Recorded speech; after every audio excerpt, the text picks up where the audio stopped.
Okay, so we have been talking about the eligibility part of the diversity visa lottery, and we have already talked about the country of birth. Then we talked about education, and in order to apply, we say you need to have education and or work experience to be able to qualify for the diversity visa lottery. So we talk about education, but when you are doing the application, there are two parts. There is the aspect of applying and what happens after winning. When you are applying for the diversity visa lottery, there is no any place you are supposed to indicate your current work, job position. In no place you are supposed to do that. You are not having any opportunity to add even the number to say you have 2 or 3 or 4 years of work experience. On the application part, there is only place where you're supposed to indicate the education part. That's all. And when you indicate, it's just you tick the level. You don't indicate I went to Kichangachui primary school. No. They don't want to hear I went to St. John Seminary, whatever high school. They don't want to hear a specific name of the school. In the application, it's just to tick the level of education. But there is no where you are supposed to tick maybe the years of experience.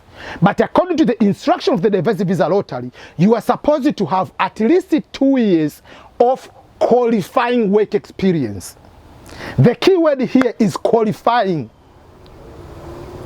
I think it makes sense for some people, it doesn't make for others. Let me break down to you. The work experience must be within 5 years. You need to have at least 2 years of qualifying work experience in the last 5 years. So if that's the case, you need to have, let's say you don't have high school education. For that particular case, on your own, you need to have a job which requires, in order to perform that job, in order to get that job, you need to have at least 2 years of experience. I'm giving an example. If you become maybe a truck driver, in order to become a truck driver, the job requires you to have 2 years of work experience as a truck driver before. That means if you do the truck driving, that you qualify. Not just the day one you are starting to do truck driving, you don't have any other experience. It works that way. So you need to have at least 2 years first of experience before getting that particular job which you are going to use as qualifying work experience. Or if you don't have prior work experience, you need to have what is called the training.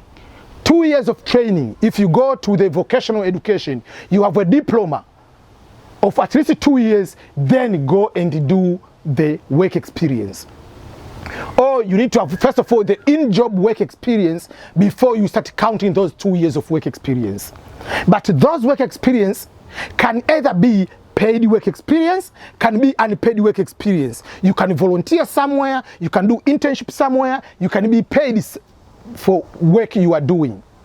That's why I usually tell people, even if right now you are a high school student, you are going to apply for the for green card lottery, you must make sure that you are going to have at least 2 years of work experience. Go and volunteer somewhere.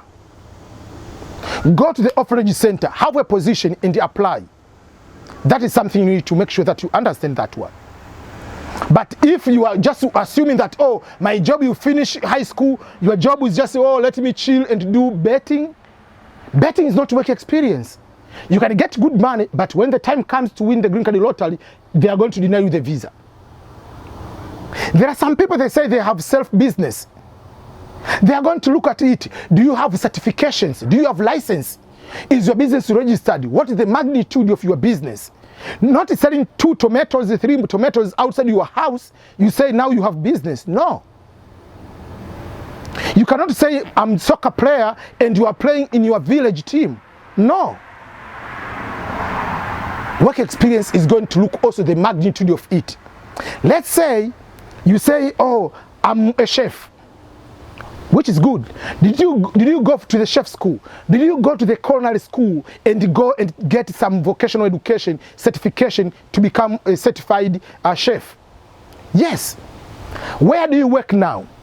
Do you cook for your family and you assume that you are a chef? No, that doesn't count. Do you cook rice and jollof outside your house and pilau and say that that is work experience? No. Are you working on the big hotel Yes. Are you working in the big restaurant? Yes, that can count. But working just outside, you are selling, you get $50 per day, you say that is a work experience because you are cooking? No, it doesn't count. You are saying, I work at the saloon. Did you go to the vocation training? Did you go to the trade school? For instance, in America, you cannot cut any person's hair without going to the school for that. You have to get the license for that. So you need to have those kind of certification, trade school, vocation, or on-job training. You need to have the documentation. When you put, I worked on this particular area from this day to this day, when you go to the interview, if you win, you need to show the contract. You need to show, especially if you don't have education, because if you have bachelor degree, they don't care if you say I work at revenue authority of my country as the accountant. Even if you don't have any documentation, they're okay because you already overqualified based on the education.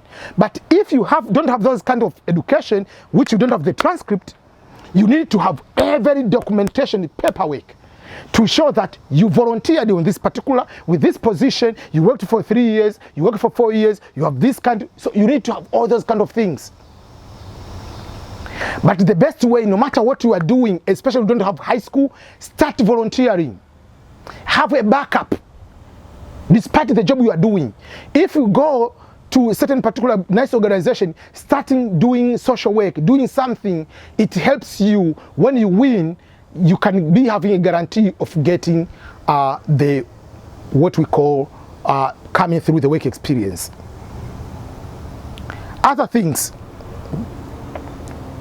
when you win, not doing the application, you have to know how to put in your work experience. In the other way, how do you arrange your work experience from the current one to the bottom one? Because each work experience, they will ask you, did you get any training before you go there, or on job or on school? You will indicate.